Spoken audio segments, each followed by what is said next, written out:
اوكي سؤال كويدينا waxa way dawladdu ku meel gaarka hadii ay hagaagto ma laga yaabaa in Soomaaliya ku noqoto mustaqbal إن شاء الله Soomaaliya mustaqbalka ku noqonaya hadii wadanka uu leadership fiican helo wadankan wuxuu u baahan yahay leadership waxaan ka dhimanay xagga leadership dawladana haday fiican tahay oo leadership fiican noo keento إن شاء الله ku noqonaya 22 sano ka soo maqnay wadanka degan oo dawladan ka soo tagay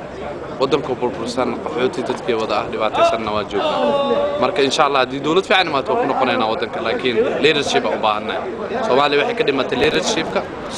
su'aasha ku weydiina waxa way sidee u aragtaa Soomaaliya rajana ma leedahay mustaqbalka والله نيو دوركي يتبقى سنة ولا صوت عن دباتوين بدنا كدعي ودنك وعن مليسا شركي هذا دعي إنه في كلا فوق الصومالي ده ودنك واباي أنا جنبردو بان كسر نقضي وعن قياس يا إن أرنت الصومالية أي تامت عن حل طول الحين مستقبل الموضوع مركا إلهي بأمبرينا كله لكن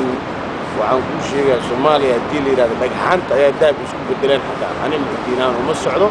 منو أنا كذي أنا أو فرحت إنه دوكا نشوفه دوكا على بيستين باللي قد شيء صومالي هنا ماشي أدون كقطع على كقطع.